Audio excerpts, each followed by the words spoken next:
السلام علیکم۔ Urdu story channel میں آپ کو خوش آمدید۔ آپ سے گزارش ہے ہمارے چینل کو سبسکرائب کر لیں اور ویڈیو کو لائک کر دیں۔ یہ ہے ڈاکو نیلم کا تیسرا حصہ۔ آخر وہ کیا کرنے یہاں آیا ہے؟ رہ کر یہ خیال راجکماری کے دماغ میں گشت کر رہا تھا۔ پھر اس نے سوچا پتا جی مطمئن دکھائی دیتے ہیں، کچھ نہ کچھ بات ضرور ہے، اس لیے کوئی ایسی ترکیب کرنی چاہیے کہ سانپ بھی مر جائے اور لاٹھی بھی نہ ٹوٹے۔ اس نے جا کر مٹھائی پیش کی اور واپس آ کر 8 سپاہیوں کو ساتھ لیا اور کمرے کے باہر کھڑی ہو کر اندر کی باتیں سننے لگی۔ وہ نے سنا نیلم کہہ رہا تھا، راجہ صاحب جو ہار میں نے لے گیا ہوں یہ تو آپ جانتے ہوں گے کہ وہ بہت بیش قیمت ہے۔ ہاں ویسے تو وہ ہیرے جواہرات کا وہ قیمتی ہار ہے، لیکن وہ میری خاندانی نشانی ہے، اس لیے وہ میرے لیے اور بھی قیمتی ہے۔ تم جو چاہو مجھ سے مانگ لو، لیکن اسے واپس کر دو۔ ارے میں اسے دینے سے کب انکار کر رہا ہوں، آپ مجھ سے ابھی لے لیجئے، لیکن ایک شرط ہے۔ نیلم نے اپنی جیب سے ہار نکال اپنے پستول کے ساتھ میز پر رکھ دیا۔ کیسی شرط؟ راجہ نے چونک کر سوال کیا۔ وہ شرط یہ میرے تمام ساتھیوں کو رہا کر دیا جائے، نیلم نے کہا۔ راجہ کچھ نہ بولا۔ دوسرا مجھے معلومات بھی پہنچائی جائیں، نیلم نے پوری شرط ظاہر کی۔ کیسی معلومات؟ میں تمہارا مطلب نہیں سمجھا، بادشاہ نے کہا۔ آپ اپنے ہار کا جائزہ لیجئے، کوئی کمی بیشی تو نہیں؟ نیلم نے کہا۔ راجہ نے ہار اٹھا لیا اور اسے غور سے دیکھنے لگا اور کہا، درمیان میں جو سب سے بڑا موتی تھا وہ غائب ہے۔ ہاں وہی نہیں ہے، آپ ٹھیک کہتے ہیں، میں نے سب سے پہلے اسی کو فروخت کرنے کے لیے نکالا تھا، لیکن اسے دیکھ کر تعجب میں پڑ گیا کہ وہ اندر سے کھوکھلا تھا اور اس میں ایک عجیب طرح کا کاغذ رکھا ہوا تھا۔ جی ہاں، کاغذ کا ٹکڑا۔ اس پر کچھ آڑی ترچھی لکیریں اور زاویے بنے ہوئے تھے، میں انہیں سمجھ نہیں سکا، لیکن میرا خیال ہے کہ وہ کسی بڑے خزانے کا نقشہ ہے۔ میں اتنا پڑھا لکھا نہیں کہ اسے سمجھ سکتا، اس لیے آپ کے پاس مدد کے واسطے آیا ہوں۔ اس نے تفصیل بتائی اور جیب سے وہ نقشہ نکال کر راجہ کو سونپا۔ میں اس معاملے میں تمہاری کیا مدد کر سکتا ہوں؟ بادشاہ نے کہا۔ آپ بہت کچھ کر سکتے ہیں، آپ کو کچھ معلومات ہوں گی، پھر آپ قابل ہیں، نیلم نے کہا۔ نقشے کو حل کر کے مجھے سمجھا دیجئے، میں خزانہ تلاش کر کے لے آؤں گا، اس میں سے آدھا آپ کو پیش کر دوں گا، ورنہ بحالت دیگر، نیلم نے کہا۔ ابھی نیلم کچھ اور کہتا کہ راجہ ایک دم کھڑا ہو کر چلا کر بولا، اپنے ہاتھ اوپر کر لو نیلم، میں اپنا ہار بھی لے پا چکا ہوں اور اب خزانہ بھی حاصل کر لوں گا۔ نیلم نے گردن اٹھا کر دیکھا، راجہ نے خود اسی کے پستول اسی پر تان کر کہا، اور نقشہ اپنی جیب میں رکھ لیا تھا۔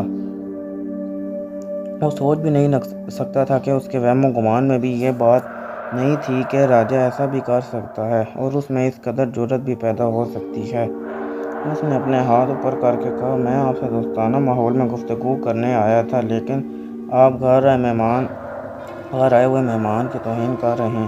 میں اپنے ہار کے لیے مجبور تھا، مجھے خود افسوس ہے، لیکن کہنا پڑے گا کہ تم جیسے لوگوں کو اسی طرح پھانسنا پڑتا ہے۔ اس کا بھی، بادشاہ نے کہا، اس کا بھی تجربہ ہو گیا کہ کسی کو حقیر نہیں سمجھنا چاہیے اور جس پر اعتماد کرو وقت پڑنے پر دھوکہ دیتا ہے، نیلم نے کہا۔ میں کچھ نہیں سنا چاہتا، بادشاہ نے کہا۔ یکایک کمرے میں تاریکی چھا گئی، نیلم باتوں میں بلی کے بٹن تک پہنچ گیا۔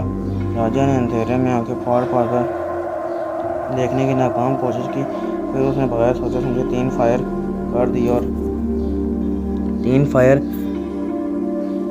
فائر کر دیے۔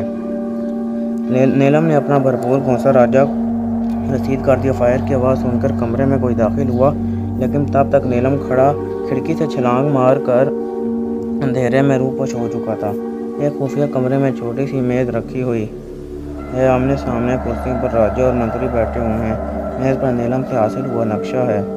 کمرے میں سناٹا طاری ہے اور گھنٹے کی ٹیک اس سناٹے کو توڑنے کی ناکام کوشش بھی کر رہی ہے۔ منتری نے تھوڑی دیر خوردبین سے نقشہ دیکھا اور پھر اس نے اس طرح بولا، میرا خیال ہے کہ اگر واقعی کوئی خزانہ ہے تو وہ بھوری پہاڑیوں میں ہی ہو سکتا ہے، کیونکہ نقشے میں جن ٹیلوں اور چٹانوں کی طرف اشارہ ہے وہ صرف وہیں پائی جا سکتی ہیں۔ پوری پہاڑیاں؟ راجہ چونک کر بولا اور پھر ذہن کو جھٹکا دے کر کچھ یاد کرتے ہوئے بڑبڑایا، ہاں میرے دادا نے بھی مرتے وقت بوڑھی پہاڑیوں کا نام لیا تھا۔ منتری نے پھر خوردبین سنبھال لی، پھر اسی حالت میں بولا، دیکھیے انہیں چٹانوں کے بیچ ایک عجیب چیز نظر آ رہی ہے۔ راجا نے خوردبین لے کر دیکھا۔ نقشے میں ان ٹیلوں کے پاس ایک مگرمچھ کی تصویر بنی ہوئی تھی اور ایک آدمی اس کی دم پر زور دے رہا تھا۔ اب ہم کامیابی کے قریب ہیں، راجا مسکرا کر بولا۔ وہ اسی طرح نقشے کی باریکیوں کو دیکھتے اور سمجھتے ہیں۔ نقشہ کافی حد تک ان کو سمجھ میں آ گیا۔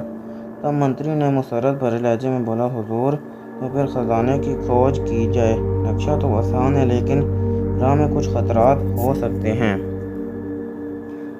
اس طرح تو نیلم خبردار ہو جائے گا۔ ایک ایسی ترکیب کرو کہ اسے کچھ معلوم نہ ہو سکے کہ ہم کہاں اور کیوں جا رہے ہیں۔ منتری نے کچھ دیر سوچ کے کہا، میرا خیال ہے کہ آپ اور میں اس جستجو کے لیے چلیں گے اور ضرورت کے لیے ایک خدمتگار لیں گے۔ اس طرح ہم اسے بے خبر رکھ سکتے ہیں۔ دیکھو، اچھی طرح سوچ لو، جتنا وہ بدھو ہے سے زیادہ ہوشیار بھی ہے۔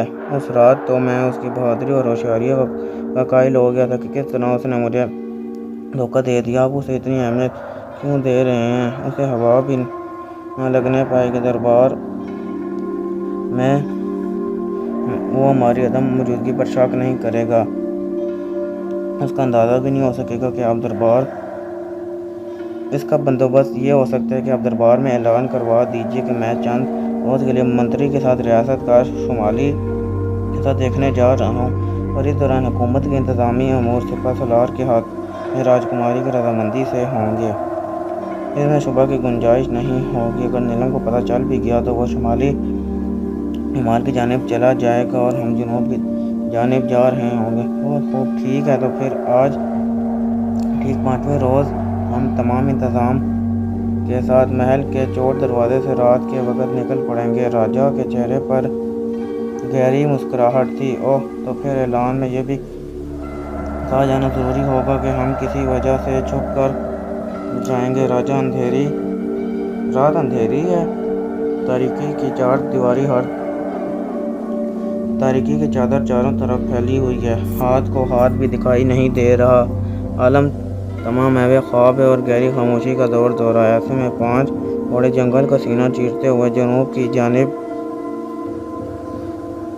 کی جانب جا رہے ہیں۔ 2 گھوڑوں پر راجا اور منتری سوار ہیں اور 3 پر 3 خدمتگار ہیں۔ سب نے اپنے چہرے چھپائے ہوئے ہیں۔ مجھے تو اس ہولناک جنگل اور اندھیرے سے خوف آ رہا ہے۔ راجا نے خاموشی توڑ کر کہا، ڈر کی کیا بات ہے؟ آپ کسی بات کی فکر نہ کیجیے حضور، میں نے جنگلی درندوں کا انتظام بھی کر لیا ہے۔ منتری نے جواباً کہا، تو کیا تمہارے پاس رائفل ہے؟ مہاراج نے کہا، جی مہاراج، 1 نہیں 2 اور نوکروں کے پاس الگ ہیں، لے لیجیے، ایک آپ بھی رکھ لیجیے۔ منتری نے رائفل آگے بڑھائی۔ گھوڑے چونکہ کچے راستے کی وجہ سے آہستہ چل رہے تھے، اس لیے راجا نے فوراً رائفل سنبھالی۔ پھر گہری خاموشی تھی۔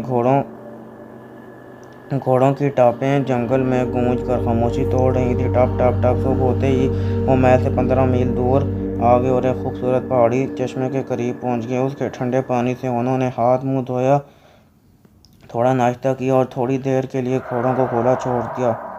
قسمت بھی کیا چکر دیتی ہے، ایک راجا جنگل میں خزانے کے لالچ میں کھینچا آیا ہے۔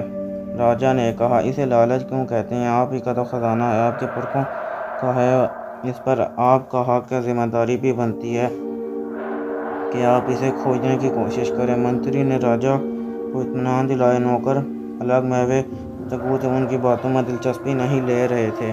یہ تھا ڈاکو نیلم کا 4تھا حصہ۔ اگر آپ کو ویڈیو پسند آئی تو لائک کر لیں اور چینل کو سبسکرائب کر لیں۔